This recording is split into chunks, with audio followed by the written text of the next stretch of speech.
And so back to what I was saying, like with the whole captain thing. So like I was talking, and there was another player named Maddox. He's a good player. He was also the other captain as well.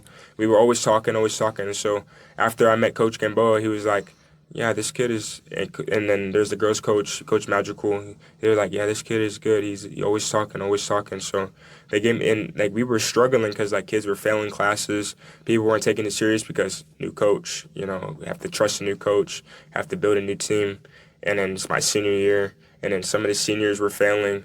And like it's just a lot of chaos, and there's like a lot of stuff after Coach Ellis left, and the season it wasn't perfect, but it also gave me a way to, get highlights for going to college.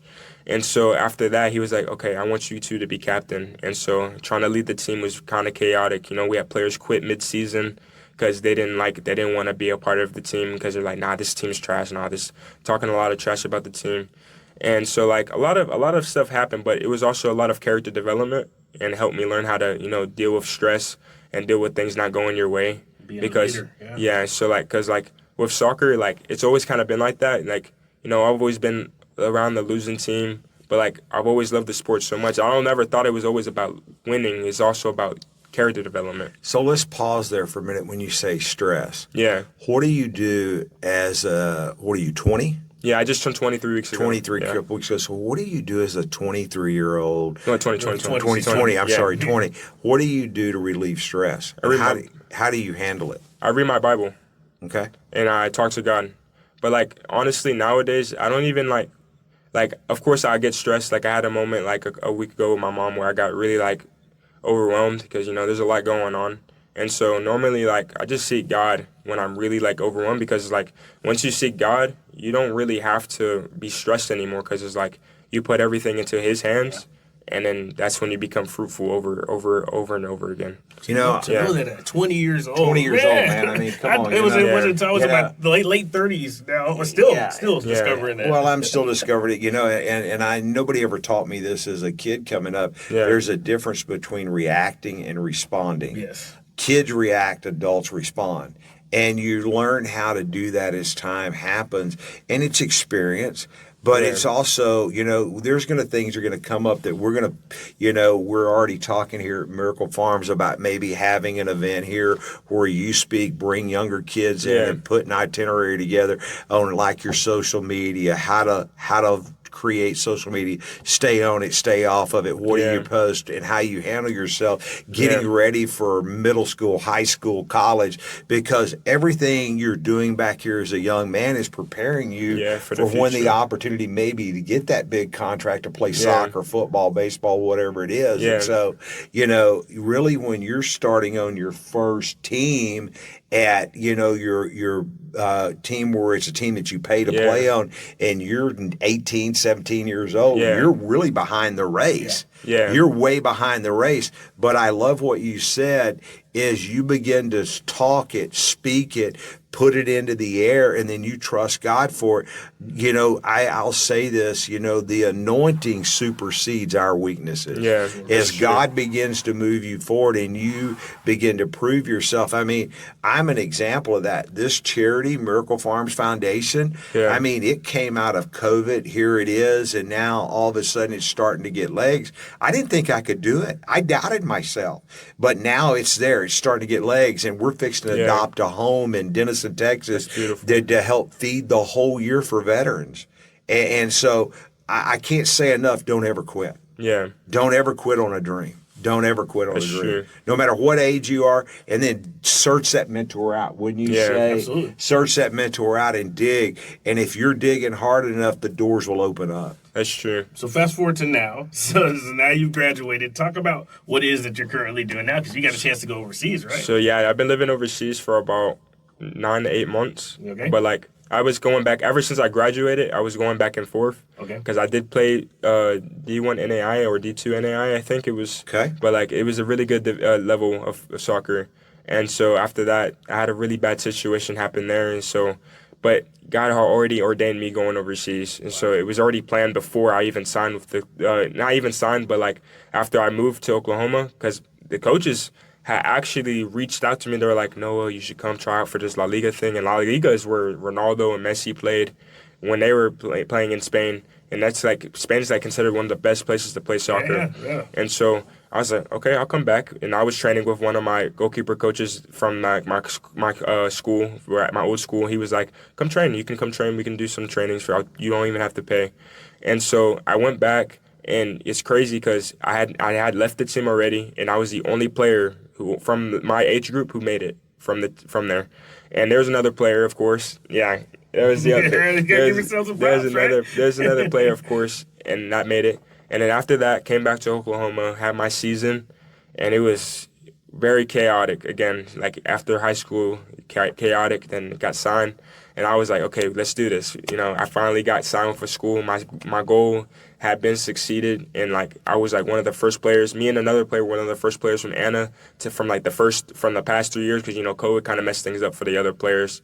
And so from the past 3 years to like go to sign college, and like first African American goalkeeper from Anna to sign to go play college.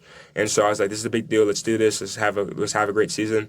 And that's when things started going downhill. Well, you think about that. So, and this is something else for young people. Yeah. We have a lot of pressures that are put on us as a young age. Yeah. Sometimes we achieve these goals, which is great, but there's also that pressure to want to be able to perform, right? Yeah. And so the biggest thing that happened was, your transcripts, you have to transfer your transcripts. So I couldn't even play. I missed out on a few games. I also got injured on my knee. Which is crazy because when I first got there, I got there earlier before all the other players, and the coach was really cool with me. And he said, come train with varsity. I was like, okay, let's come. I'm a freshman training with varsity. Let's go. I was the only freshman training with varsity, right. And they were so good. And they were super good. And like I was like trying to impress them, trying to do better. And so like they were like, okay, he's a pretty decent player. He's a decent player. Mistakes also were made, so of course that's normal along the way. And then when the season started, that's when things started going downhill. I hurt my knee. It swelled up on me. And then my transcripts weren't through, so I couldn't even play games. And so like it was just super stressful, and my mom was trying to like be there for me, and I was just really upset. But then God was like, relax, your time's gonna come. So that's when that time came. I played a couple games. I did really good for my first debut with them. Did really good first 2 games, and then after that, it started going downhill again.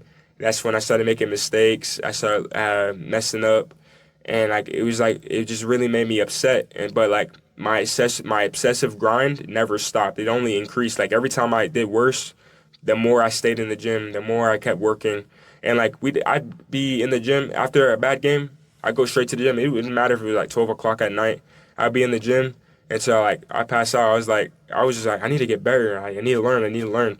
Because the thing with me in soccer, the only thing that I do lack is experience. Because, like I said, I was a junior when I joined my first club team, taking it seriously. And so I had to learn a lot. I have to learn faster. I have to learn more. Yeah. And so that's the thing I lacked, and that's why I made a lot of mistakes. And so when I was playing, when I started playing, that's when I started making mistakes with my feet. Because, as the generation gets better and better, the goalkeepers have to have better feet now. So that was my biggest struggle. And it's still a little struggle now, but I'm getting better and better. And so that's when it really, really took a toll on me. I was like, why do I keep messing up? But I had to when I watched T.D. Jakes, I don't know if you heard of T.D. Jakes, but he's one of my favorite pastors. And he said, you're going to go through storms and devastations. And I also watch Steve Harvey. He also does a little bit of motivational videos as well, talking about storms and devastations and trusting God. And so I just said, I trust you, God. Like, even though like it was painful, and I'm like, why is this happening to me? I still trusted God. And at the end of all of it, I was like, after all that pain and stuff, I was like, dang, I still got to go to Spain. I hadn't even gone to Spain yet. And so after that, after our first, fall semester, I was like, dang, that was terrible. And so I went to Spain during that spring break period for 2 weeks. And I'm like, okay, like, let's just take all of the things that I learned from failing, messing up, and go to do it in Spain. And I did really good in Spain. The coach was like, this kid is good. Like, we like him, and stuff like that. I didn't get picked, but it inspired a spark in me to, Expand I was your like, horizon. I said, Yeah. I can do this. Right. If I can take all my mistakes And it's kind of really what correlated my work ethic now. But talk about mistakes. Yeah. Mistakes, all they really are is a ladder to your success. That's true. And so when you begin to make a mistake, we make them daily. Yeah. And thank God God's grace is new every day. But you can either look at that mistake or you can look at it as, oh, that's a step to my next success. Yeah. Absolutely. Yeah, that's what Steve Harvey said. He was like, taking a ladder, you can't look at the next person and then try to mess with them, because then you're going to fall down the ladder. But sometimes you get distracted when you're climbing up the ladder, and that's just a mistake. But you got to make sure you reset yourself and keep climbing.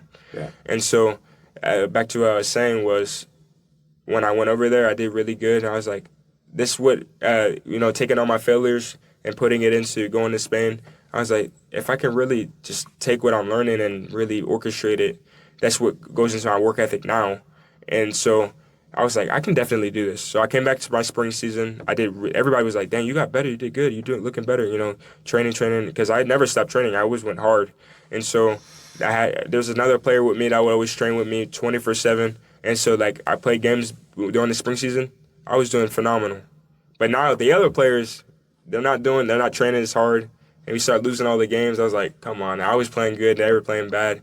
But, it happens. And so after that season, I was like, yeah, I can't come back here. Some of the players aren't serious. And then you have your international, because it was an international school. And so, because it's an NAIA, so they're allowed to bring more internationals rather than the NCAA. And so when I played at the NAIA, there was a ton of really good international players, but their international players really good, so they're lazy. So they don't work some of them, there's players that worked hard. I'm not going to say not all of them worked hard, but I for a fact was the hardest worker there. And so a lot of the international players, they're like, no, guess what, the last time I touched the ball? It was 3 months ago. I'm like, are you serious? And it made me so mad, because there's so much better than me. When you feel like you're the very best and you're going through struggles and you're still dealing you've got to have a certain amount of humbleness, I think, there to stay focused and stay on what the race is. For somebody, if I understand it correct, your goal is to get to where you wind up playing professional ball and getting that big contract. There's a lot of work from A to Z, and you've got to stay when you're around people that maybe not as good as you are. Yeah. How do you elevate and delegate people? And that's a big thing, I think, in business, sports, everything. You see some of the best running backs, some of the best defensive, offensive linemen. They make somebody else look good, but it's a team effort. It's always team effort. No, and life is a team effort. Yeah, that's true. I can answer that question. Let me get through a little bit more, because the coach that really talked down on me, he did leave something on me to take on me with me, and that's to answer your question. So after I came back, I said, I'm not going to do this anymore. The players don't work hard. It makes me mad because they're better than me, because they're they don't work, they don't do the but they also had experience. That's what made them so much better. They're a little bit older. And so I was and my mom was not trying to, continue going to the school as well. So she left. And so I was still there a little bit by myself. But I talked to my assistant coach, and he said, okay, I thought I could trust him. I was like, this guy's really good to me. He's good. And I always talked to my goalkeeper coach about my opportunities. He said, if you got to take it, just leave. You can, he was like, don't even stay here. I was like, okay. And so, but I talked to the assistant coach, and I thought he would be understanding as well. And so I told him about it. And so he was like, okay, I understand what you're saying, but I think you should come. Of course, they're going to want you to try and stay. And so he said, I think you should wait 2 or 1 more year before you go overseas. I don't think you're ready yet. And so I was like, okay. But I was like, I have an opportunity. It's during the summer. If I don't make it, I can just come back during the next season. And he said, yeah, okay, I get you on that. And so he said, but you still have to communicate with the head coach. And he said, it's up to you. He didn't say he would tell him. He said, it's up to you. That's on you. You have to explain to him. And so, okay, I understand you. And I said, I'll make the choice to whether I do that or not. And so I was like, okay, I'm going to do that. What kind of person would I be if I don't express myself to the coach? And so I finished training at the field, and I was like, okay, I'm gonna go talk to the head coach, since they were working on the field. The coach that recruited me was there, the head coach was there, and then the assistant coach that I was talking to. And so I told him about it, and he was like, he already knew about it. When I came up to him, I said, how you doing? I wanted to talk to you about something. He said, yeah, I've been hearing you're going to Spain. I'm like, how'd you? I thought I was supposed to tell you. So like that for one, the guy kind of betrayed my trust, and so I was like I was supposed to do that. And then he was like, yeah, and the head coach started talking down. He was like, yeah, that was a scam. Yeah, you're getting scammed. I think that's a scam. You're going overseas. No way. That's like La Liga. That's a scam. And then he was saying after that, he kind of, that's when he started kind of digging into me. He was like saying like, you don't want to continue going here. I was like, yeah, my mom's leaving. I'm not feeling the school. I feel like I have an opportunity again overseas. And he said, yeah, you have an opportunity overseas, but you're having to pay for it. He said, they're just trying to scam you. I'm just trying to look out for your best interests.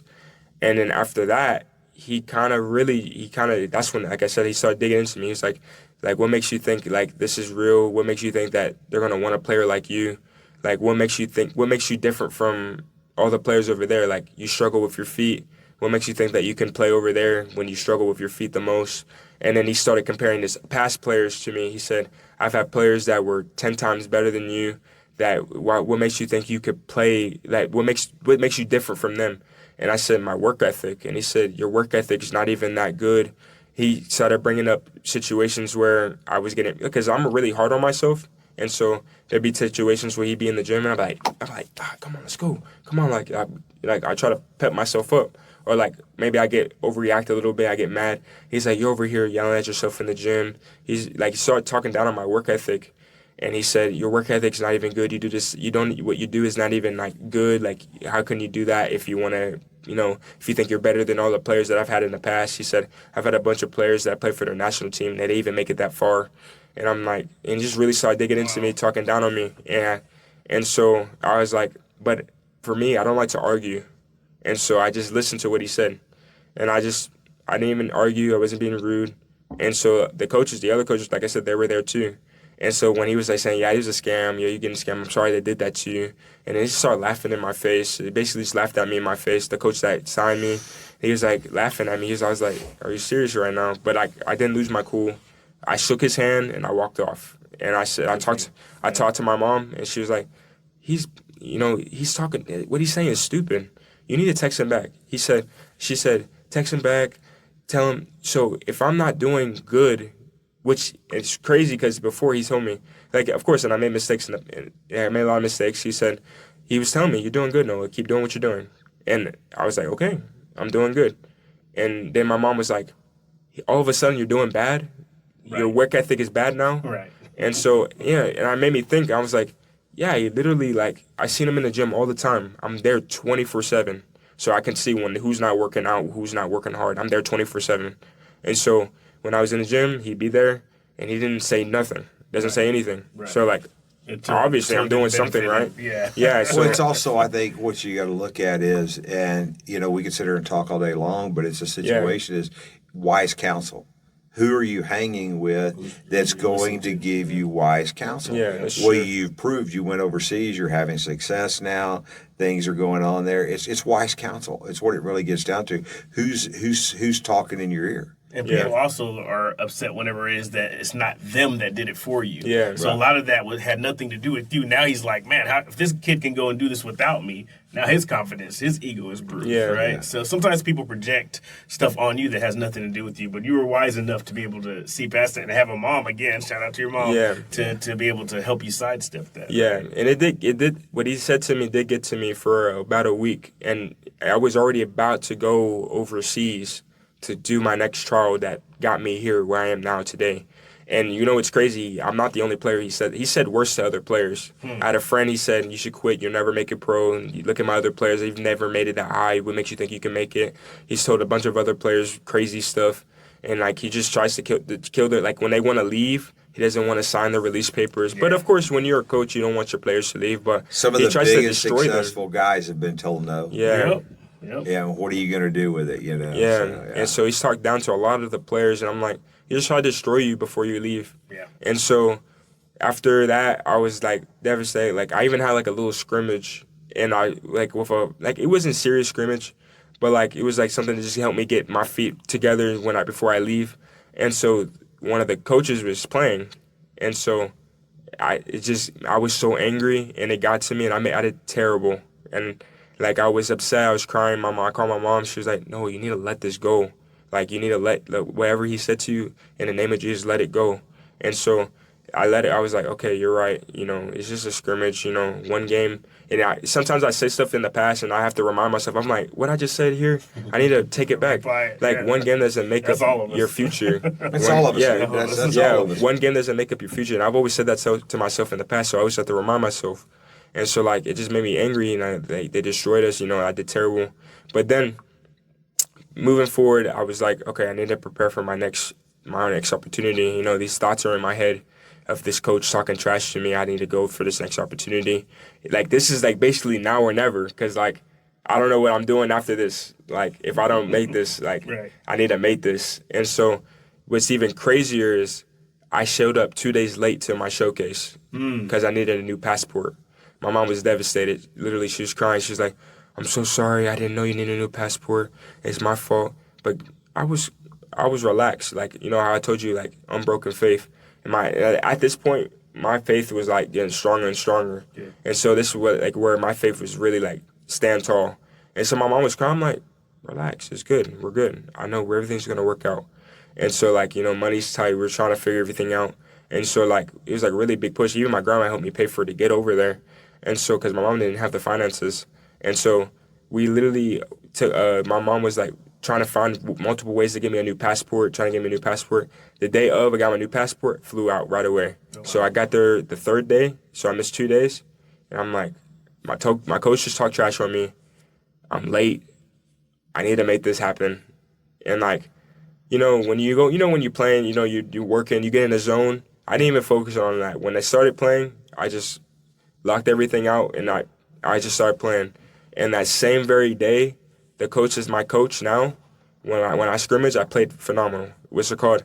When I got there, I didn't even think about what had happened. And so that same very day, the coach is my coach now. He said, I like you. You're good. You came late, correct? And he's like, of course, everybody, because there's only 100 players can go. And this is at the National Spain facility. So, like, this is where the big professional players from Spain live, where they stay at, the women's team and the men's team, when they're in season. So they have very nice facility. And so there's 100 players. So when I'm not there, I was a goalkeeper. There's about 6 goalkeepers, 2 for each team. So when I wasn't there, they're like, okay, we know he's not here. There's another player. There's a couple other players that came late too. And so when I came, they were like, okay, this is the new kid. Like, of course, they got the eyes on you because, for one, African-American goalkeeper overseas is not normal. Right. From USA. And so, like, when they saw me, they're like, okay, they already knew I was late. They already knew I was. Yeah, like, it wasn't like you could have blended in. And yeah, they're like, okay, I need to keep my eyes on it. So the guy already knew my name because they had your name on the sheet. This is like a professional, like, scouting, big Division I clubs there. And, like, they're just sitting up there staring at you. And they're writing notes about you. And so when I come in there, I start playing. I did good.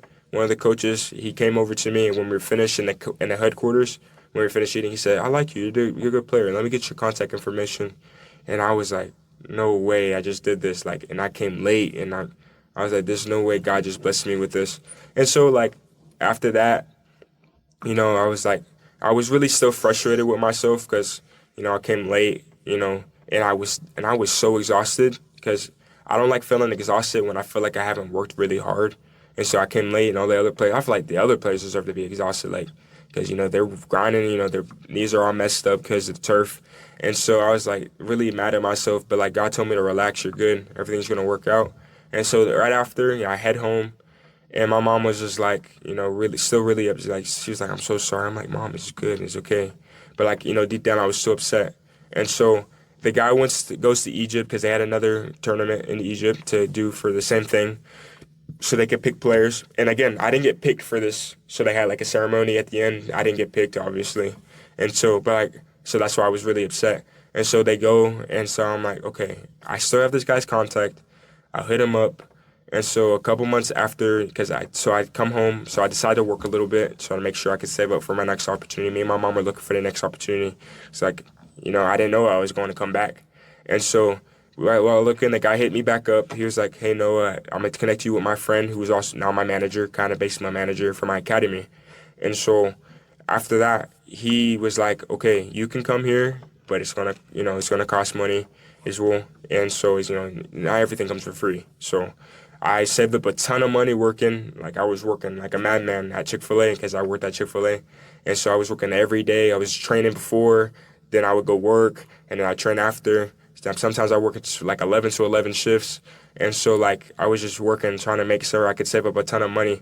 And as well, I also had scholarship money from playing college. So I had some of that to help and pitch in as well. And so but the guy also, what stuck out to me, to the guy that I'm working with now, he said, because most of these guys are like sketchy. They're like, oh, we need money, we want money. But the guy said, if you need help, don't worry about it. We're not worried about your money. We know you want to play. My friend told me you're a good player, so I want to help you. So if you need help, if you need a job, if you need money, let us know. We have you. We'll help you. And so after that, I was like, nah, I have a good feeling about this. My mom was like really sketchy. She's like, you sure this not a scam? You sure? And so we made it happen. I got my plane flight there. And so I started training. That's when I started training there. And that's when I started living there. And I met the guy, he's a really good guy. I could trust him. He's a really good, really, really good person. I met his family too. He introduced me to his family and his beautiful family. And I was like, God just really made all this happen in a span of 1 year. It just happened all in 1 year. 1 year. Wow. This is all last year. It's all last year. Wow. So it's all last year. Divine connections. Man. Divine connections. Yeah, right. so like that's been our running theme is divine connections. Even running. I like that. I like that name. Yeah. Well, yeah, you have divine in your name too.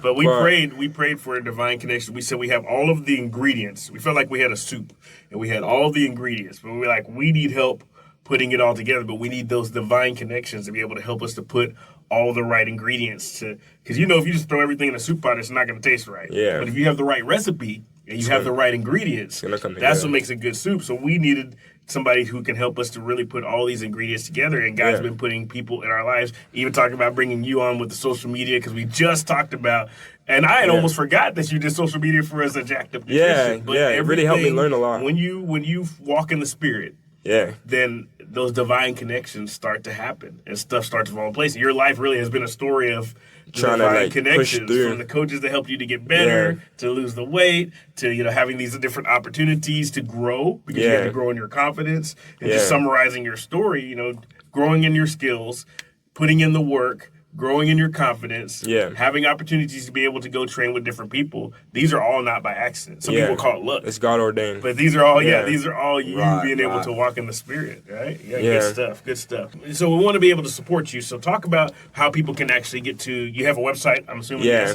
So what's your website? So my website is nwinproductions.com. And so I have my little website, but I also have an Instagram. My Instagram is basically mainly where I do everything. It's divine_grace04, and it's divine with an E, not an I. Yes. So it's a little edit I made to it. Yes. And so you can reach me there. I will respond to any open comments, and then the link for my website is there, and you can click on it. You can send you right there to my T-shirts that I'm selling right now. And so that's basically my whole little spiel for that, and also have TikTok, but that's just for spam and trying to grow but my main venue is my Instagram, and then it sends you to but like the cool factor about my little website, I have a little art gallery, and especially on my Instagram, it's little art kind of feel, and it's going to show you like all the drops I've made in the past, and it's going to tell you the little meaning of the shirt, and like it has a bunch of the photos of my models. So like it's I like when it's a little organized, but I also want it to feel like a little artsy. So like when someone clicks on it, I want to be like pleasing to the eye. So that's the whole little spiel I have for that. Yeah. So support this young man. Support this young entrepreneur, whether you go grab a shirt or whatever else, so on and so forth. You're going to be working with Miracle Farms Foundation as well, helping us to be able to raise some money for our different pillars as well. So, of course, go to Miracle Farms Foundation. Leon? Man, I just want to thank you for taking time. If you see this podcast and you have a way to buy shirts, help this young man. This is the future and the legacy of our country. Somebody at this age really he's acting like a 50, 60-year-old, closer to Alistair's age, There you go. Yeah, so it's really, Guys, check him out. Go to his website. Check him out. We'll put all of his logos up. And we just thank you for being part of our podcast today, taking time to listen to this. But it is literally, this is who I want. These are the kind of people I want to put my time into.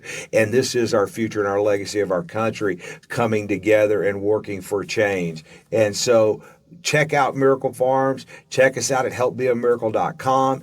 Go buy $100 million worth of T-shirts. He could use it. He could use it to go to school and be game changer, because as you begin to speak it into existence, it can shift your environment. Like, share this with somebody who it is they'll be inspired by, especially if you have young people I think are going to be really inspired by Noah's story. So make sure that you like, share, and most importantly, follow this young man. And we'll see you on the next episode. Thanks so much. All right, thanks, Noah, for coming in. Thanks, Noah, very much. No problem. Bye.